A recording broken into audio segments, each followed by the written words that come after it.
నన్ను చుట్టుముట్టిన బాధలతో నా హృదయం కలవరపడగా, నా సొంత జనుల నిందలతో నా గుండె నాలో నీరైపోగా, హక్కున నన్ను చేర్చుకొంటివే, భయపడకంటివే.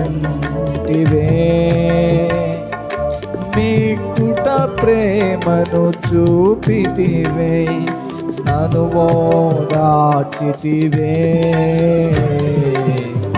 ఎరిగి ఉన్నానయ్యా నీకేది అసాధ్యము కాదని, తెలుసుకున్నానయ్యా నీవెప్పుడు మేలు చేస్తావని.